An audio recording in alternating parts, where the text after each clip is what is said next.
Hi, welcome to the subject IoT security. This is the chapter 1 IoT under attack.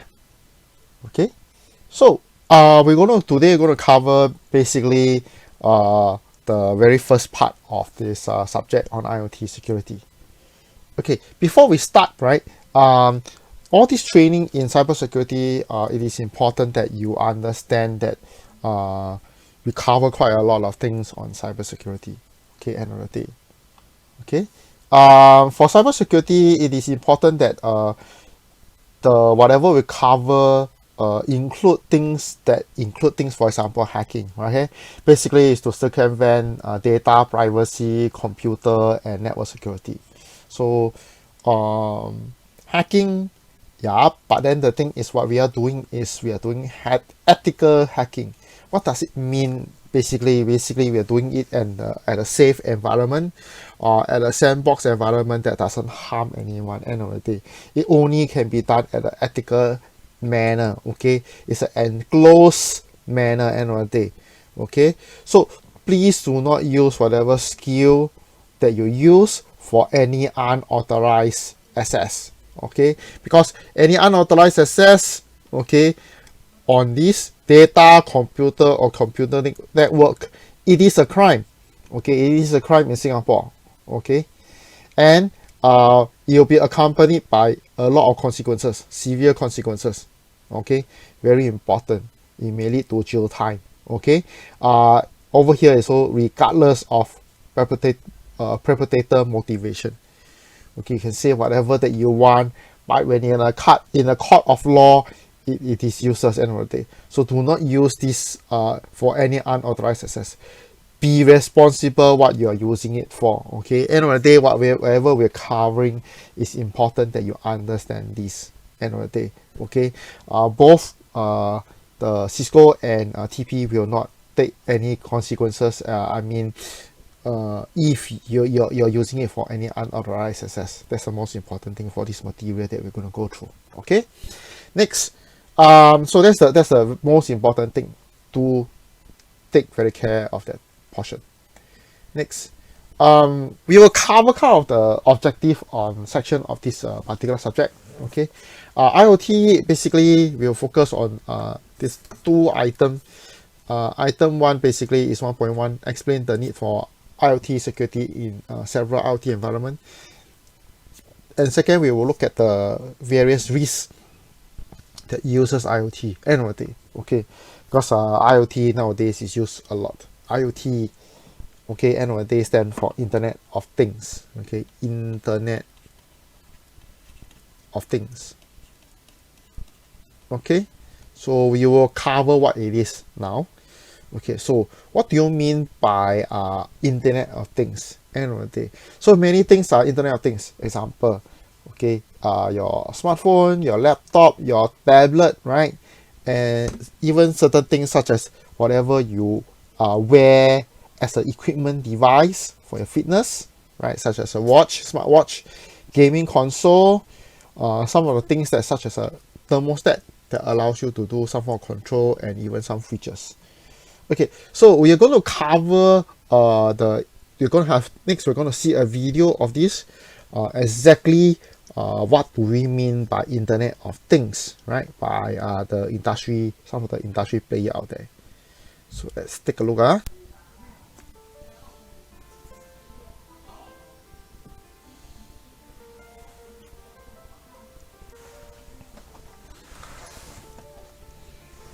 Describing the world where everything is connected would be a little bit like trying to describe the internet in 1985. I see the world where you can go anywhere at any time with IoT technology. You don't have to physically be constrained at home to manage your lifestyle.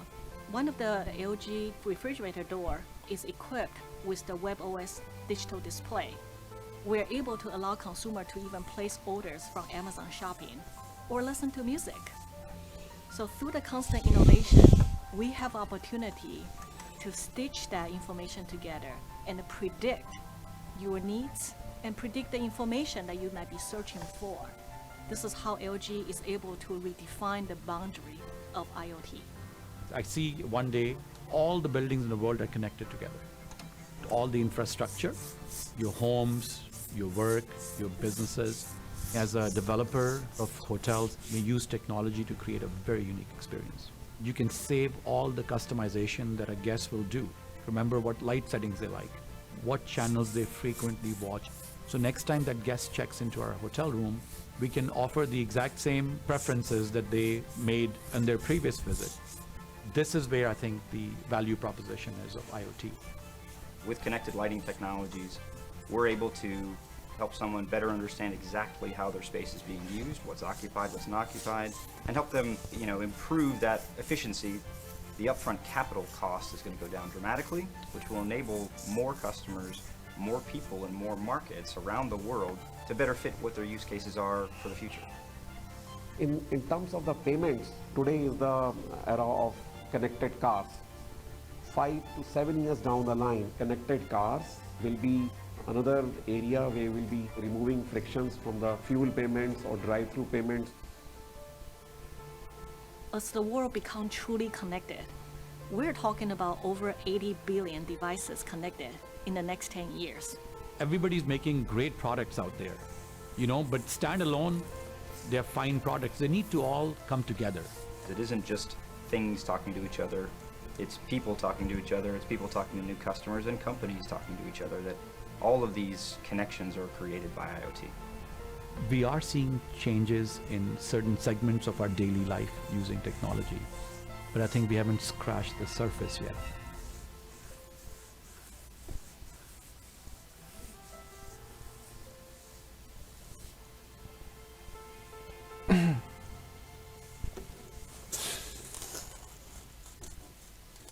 So cool, huh? So there's a lot of things that Cisco is bringing into the table, and you take a look at some other companies such as LG, which is a home appliance company, smart fridge. Okay, you just saw the Bank of India, but basically you have a lot of smart car going around, or IoT equipment, right? And then the last but not least, hotel. So there's a lot of equipment inside a typical hotel that has a lot of IoT stuff, right?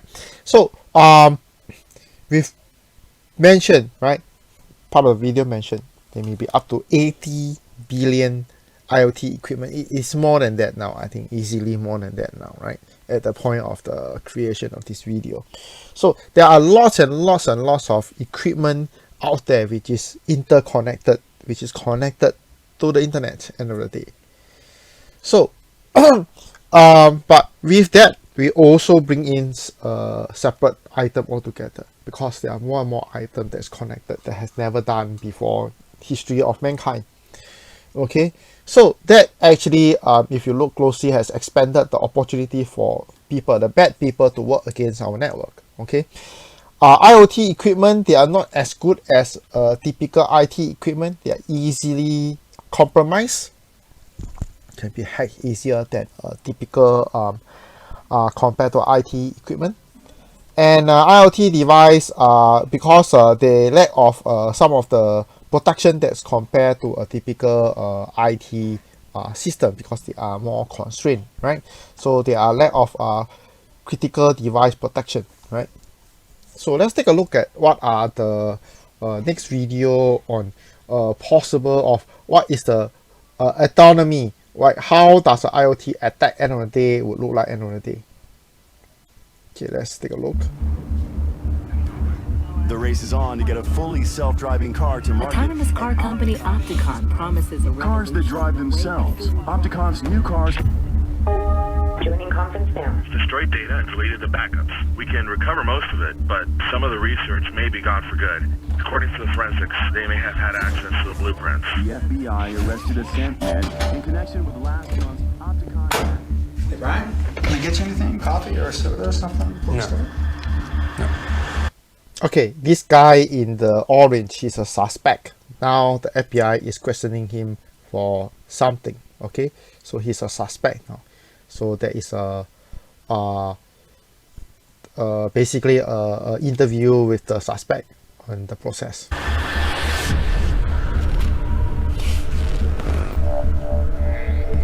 So, walk me through it.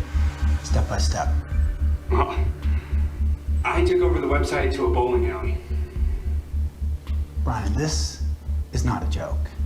Okay, I hope that you have captured what he said. He said he have hacked into a bowling alley webpage. So there's a webpage. This webpage is bowling alley, and he hacked into this particular bowling alley end of the day. Okay. Okay, look. They have this research facility down the peninsula, and they're working on optical tracking cameras for driverless cars. So, just searching through social media, I get the names of a whole bunch of engineers who are working there. Okay, just to put into perspective, that is why the FBI don't understand, the police doesn't understand. He says he hacked into a web page. So he started off the story. He says, okay, there's this company which do self-driving vehicle. They do some of the equipment of self-driving vehicle. The company is called Opticon. So now he is go to some social media and gather information about people from this company called from Opticon. So he's gathering information, okay, from this particular company called Opticon. The people inside that gathering, who is the engineer, who is the HR people, who is the accountant, okay. And as I'm looking them up, I come across this bowling league where a bunch of tech companies play every Wednesday. And this is an old school bowling alley with this really ancient website. And it has all the league info, company names, player names. Okay, so you hacked into a bowling alley website. Yeah. All right, explain how that works. It's called an iframe injection attack. It's this old exploit that hits anyone that visits the website. So a week later, this guy from Opticon suddenly has my malware on his laptop. Okay, explain a little bit further. So he gathered the information. He figured out the group of engineers from Opticon, okay, often visit this particular bowling alley end of the day, okay, and then end of the day, he put a malware, a piece of bad software, into this very this bowling alley webpage. This bowling alley webpage is a very old webpage. It's subjected to hacking, okay, because it's very old, it's not patched, it's not updated whatsoever. So he put a piece of bad software into this web page itself. Okay, this is possible, it's highly possible to do that. Okay, and at the end of the day, the engineer from this Opticon end of the day went to this particular web page, example, to book some session for bowling with his colleague. So he go in and book. Later that he know that through that booking process, his notebook is affected by this bad software, this malware. Okay, it's called a malware, and it's been affected by this malware. The notebook now has this malware. Okay, let's move on. I couldn't believe it worked. It was like a joke. What does that get you? Well, the next day he goes to work and he opens his laptop and he connects to the network. And that's it. I'm in. Yeah, but that still doesn't get you inside. I mean, they discovered it, they wiped the laptop, scanned the network. No, they didn't scan the whole network. The thermostat's part of the network. It's in. Okay, so what happened next? The malware went through the Opticom network, computer network, and then they discover that there's something strange. So they start doing cleaning and wiping of this malware that goes into the network. Later they understand that the malware have a flat network, and at the end of the day, the malware not only reside on the PC but also reside on this what you call this. This is a thermostat. Okay, end of the day. So the malware goes into this thermostat. Most of the thermostat out there nowadays, the newer one, are all connected to a network. The second thing is they don't have a lot of protection. they hardly they are still using the default username and password. A lot of them. That's the bad thing about a lot of IoT equipment. A lot of engineer doesn't care. They just use and then plug it into the network, and then they just leave it using the default username and password. And that's how the malware get into this particular equipment itself. Inside the firewall, it's connected to Opticon's entire network. You can get the whole standard configuration and password online in 30 seconds. I got it off the manufacturer's website. So they scanned most of the network. They didn't scan the thermostat. Then what? Then I just went exploring. It was a totally flat network, no subnets or anything. I could see everything, HR files, legal documents, R&D. When I found the blueprints, I realized I could make some money off these files. What happened after you sent the files? Oh, then I burned everything down. Okay, so he went in, he discovered quite a lot of information. He copied out all the information because he can sell it for money. Next thing, he stay around in the network, okay, for a while. And end of the day, he burn everything down. Basically, he wiped out all the data inside the computer network. Okay, that is why the police come into play, because the engineer discover they have all the data lost, and they managed to track down this person, the culprit, end of the day. I wiped everything I could find, encrypted drives and deleted backups. Is the network down? I can't change something with the database. Servers look corrupt. We're gonna have to do a full restore from the backups. No, the backups are encrypted. This is deliberate. This is a major breach. Malware. We gotta call the FBI. I was just scared. I was trying to cover my tracks. And somebody paid you how much exactly? 75 bitcoins. So part of the process, after he do all this, he tried to cover his track. Okay, he tried to cover himself so that he cannot be detected, so the police will not go over him. Unfortunately, he did not do it well enough, and then he managed to be he's caught by the FBI, and then now he's in this interview process. Nice. Not enough to retire on, but still.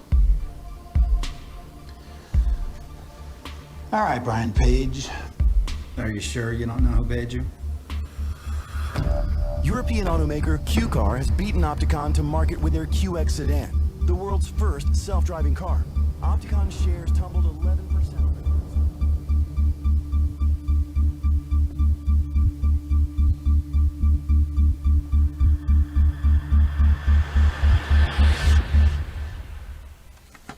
Okay, so this is a good thing. Let's move on.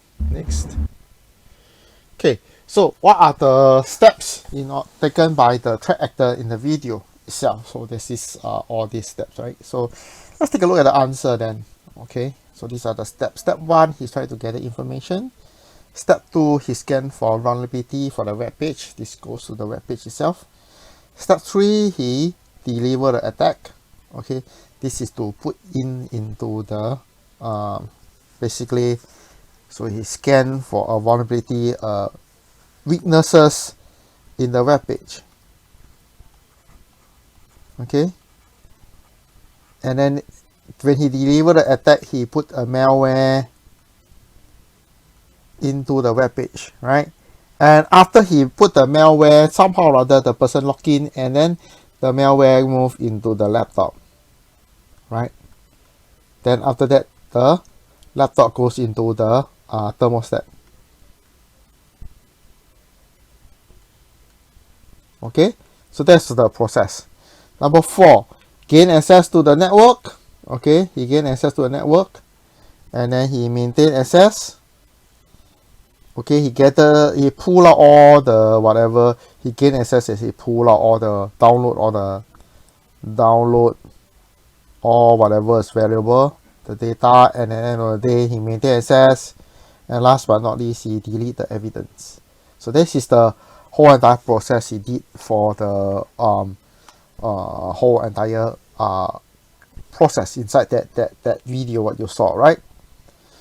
So next, let's take a look at a video demo of another IoT attack. It's known as a Mira botnet. It's a sample of what it can be done on the network itself. Let's take a look at the demonstration, how someone can attack using IoT device.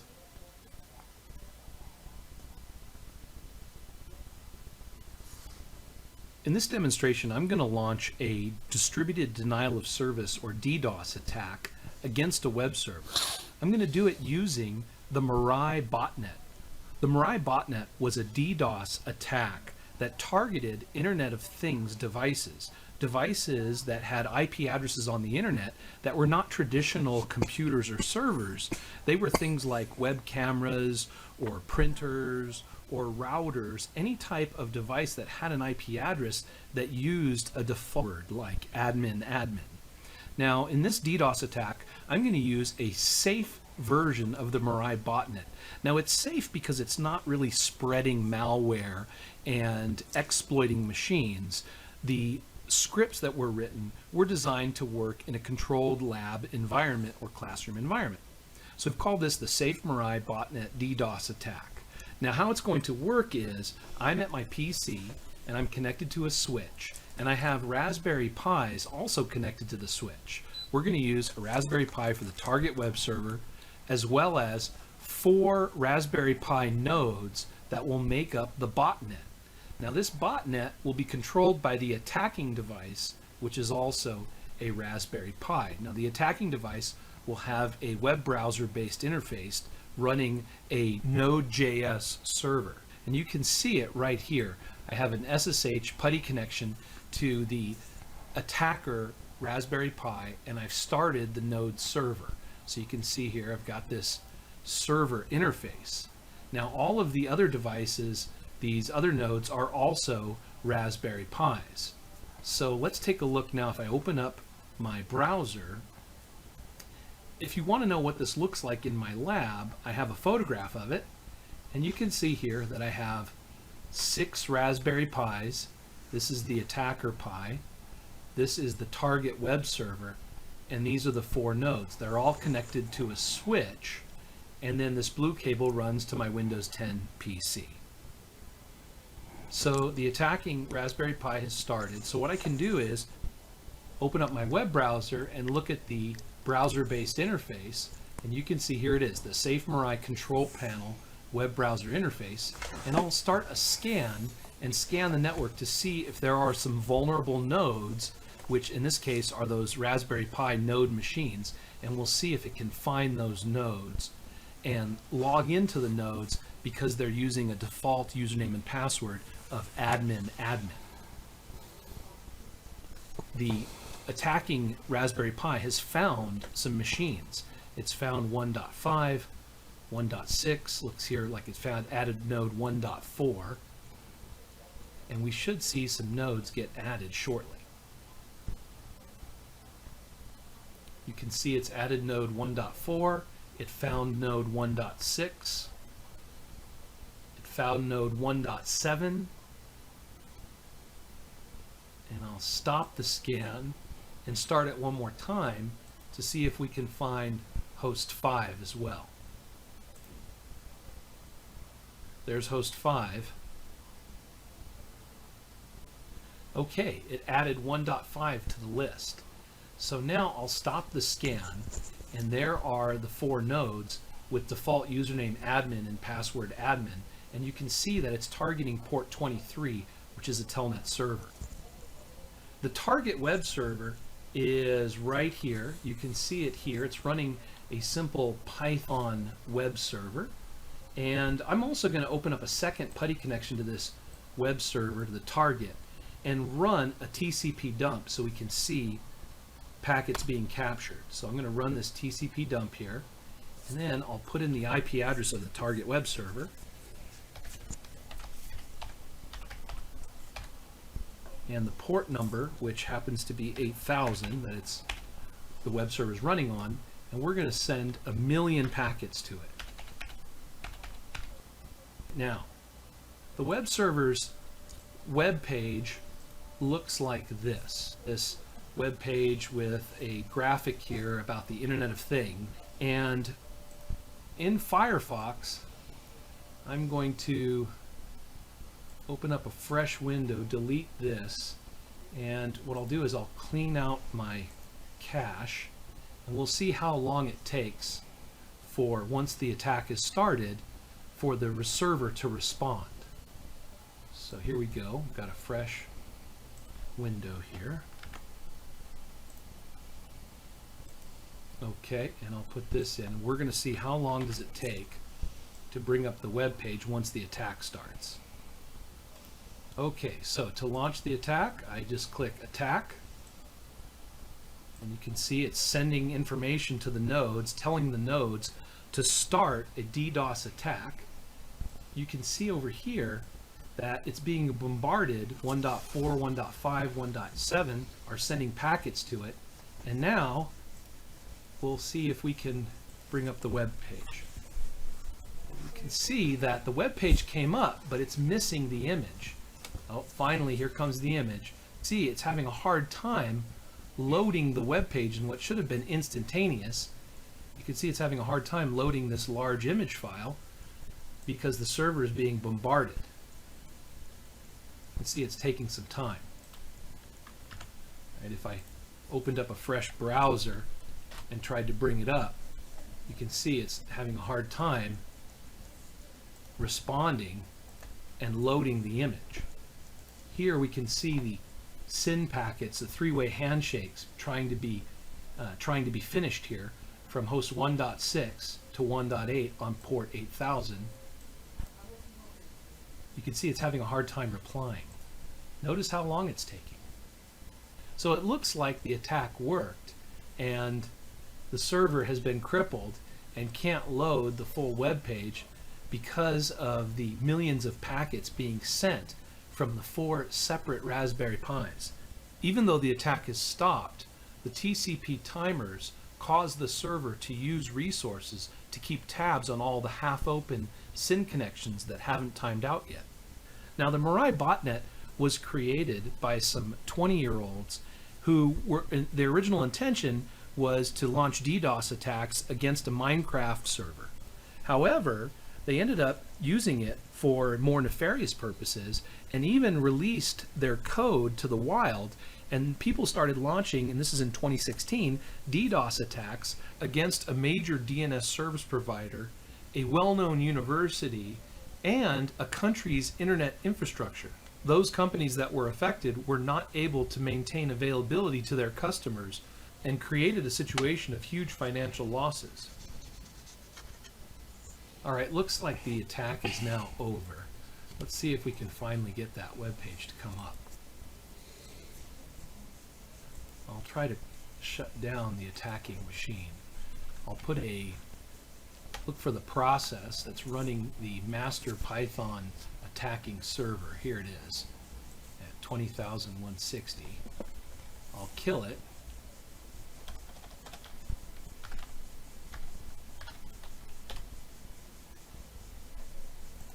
And then see if I can get to that web server. And you can see the web server is not even able to respond at all. Looks like to really get this web server to work even, I'm going to have to restart it. Looks like it's errored out. It looks like the web server's crashed actually. I'll have to restart it. So it looks to me like it's actually really done its job quite well in causing harm to the web server. After restarting the target Raspberry Pi, I'll relaunch the web server.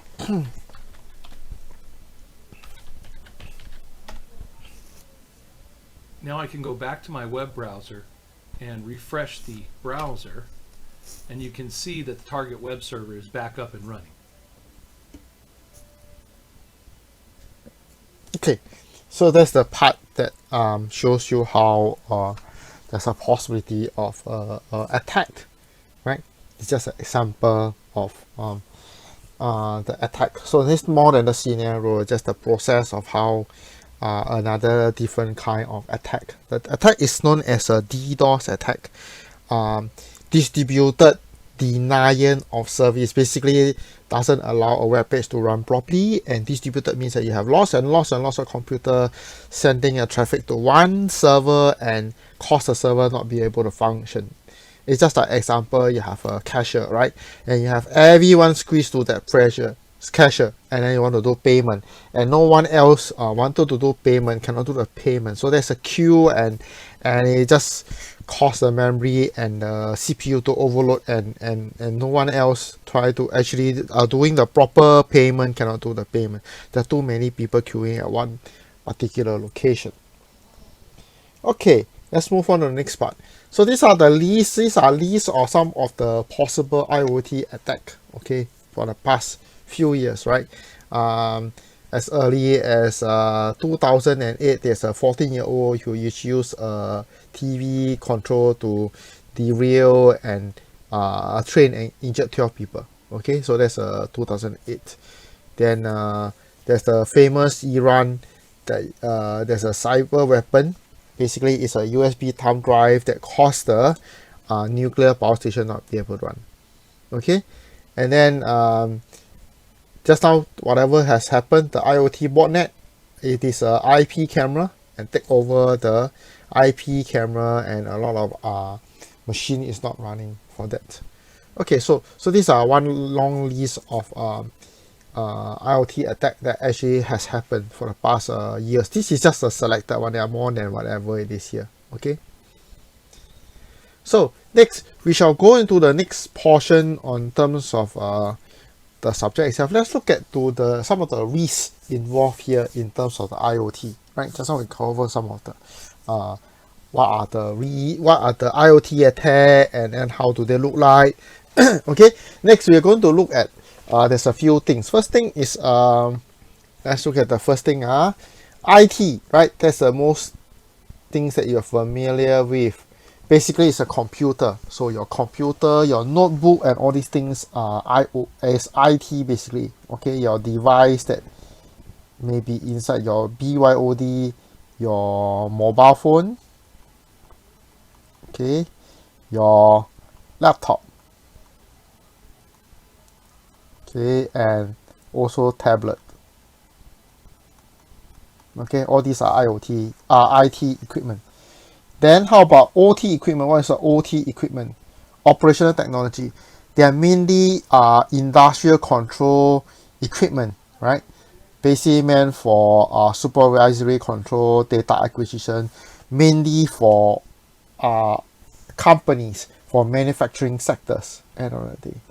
Okay, of course in manufacturing sector you have both IT and OT because there is still a business unit in the factory itself. Let's take a look at the upcoming video on the differences of IT and OT. Okay, let's take a look at this video. Even within the same manufacturing company, IT and operations can seem like they're living in separate worlds. They don't always speak the same language. In my world, security means protecting our company's most sensitive data. My team and I do whatever it takes to stay ahead of hackers and other cybersecurity threats. On the factory floor, security means protecting our people and our equipment. We keep everything running safely and effectively. Our goal is zero incidents and no unplanned downtime. And they don't always use the same equipment either. And sometimes, one team's actions can have significant unintended consequences for the other.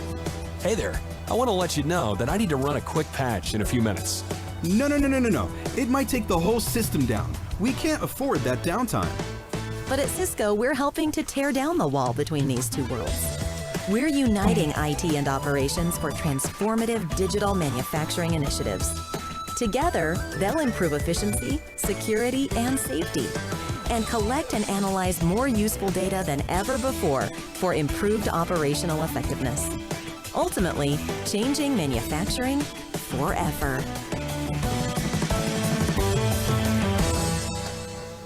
Okay, what it meant by patch means it's a piece of software and updates on top of the older version. Okay, so that's a patch. Even within the... Okay, then beside IT and OT, there's another technology known as a consumer technology. Things that you use at home, right? So things at home, for example, your fridge, your audio player, your television, okay? Something that you wearable, right? is considered consumer technology. Your smartwatch.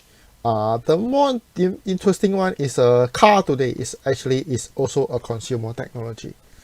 Okay, so consumer technology was 61% of all IT traffic, and 81% actually video traffic. Basically video streaming, CCTV or whatever, not home CCTV, right? So those are basically what consumer technology is about, right? And this is a conceptual picture of what IoT in terms of the overall service provider end of the day, right? When it comes into IT, OT, and CT, right? These are the three main part, and service provider provide all these three. As a whole, we need to think in terms of providing IoT security, which is very important. Okay, because some of the things that we are looking at, it is important that you just also the 14-year-old may derail a train using a home remote control end of the day, right? So there are quite a bit of things using this one. So we take a look at the scenario, right? Example, a server is nothing but a server in a water treatment facility. The keyword is water treatment facility, so it's a OT equipment, right? Your home thermostat at home or home, so it's a consumer technology, right? If it's go into a critical manufacturing equipment, inserting a malware in the controller, it is an operational technology, right? Have to do with the manufacturing portion or water treatment. Then the other one is a student has plugged in a laptop to the campus network, right? It is a laptop and it plugged into the campus network, so it's a IT stuff. You have a vehicle, a Jeep is a vehicle, and therefore it's a consumer technology. Your fridge has become part of the botnet attack, a fridge, so it's a home network, consumer technology. A database is a IT equipment, so there's a SQL injection, so there's a IT. And last but not least, receive a lot of phishing emails, so there is also IT.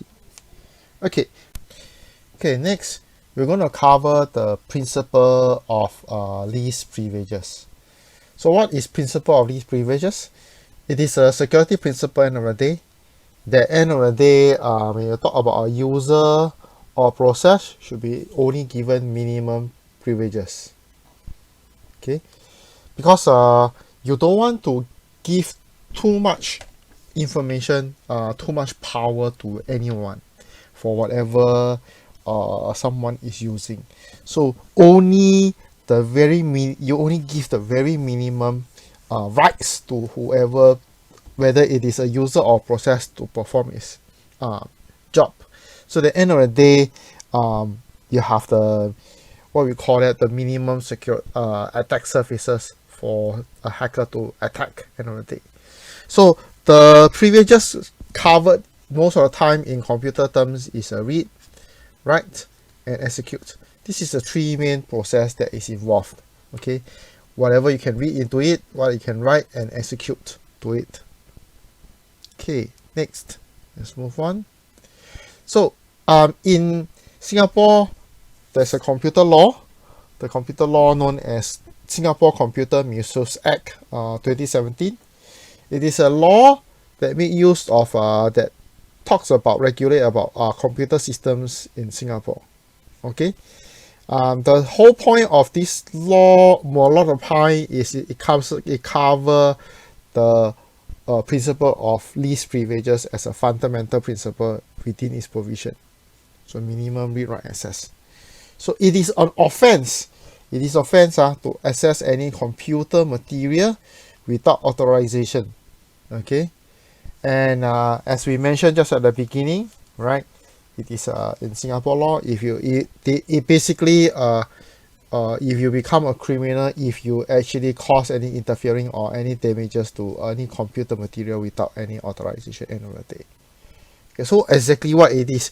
Here's a link as is involved, but then how do we implement this in a real world? So in a real world, in order to implement principle of least privileges, right? Because there's a legal portion of it. The way to do it is, there are many possible ways of doing it. One of the way is called AAA. Okay, AAA. AAA is not AAA battery. AAA stands for authentication, authorization, and accounting. So they are very specific. What do we mean by each and every one of them? Let's look at them. First one, authentication. Authentication identify who is the user. Okay, so there's an identifier. So what do we mean by identifier? Sometimes you just call them a username lah, simply to put it lah. Okay, then after identify already, you need to make sure that it is a bad person, right? It's not just that identifier itself. So sometimes it comes together with a password or any other biometrics factor. Okay, nowadays we do call them two-factor authentication. We require a password and a biometrics factor, such as a thumbprint. Okay, authentication only must ensure that only authorized user, the correct user, can log in.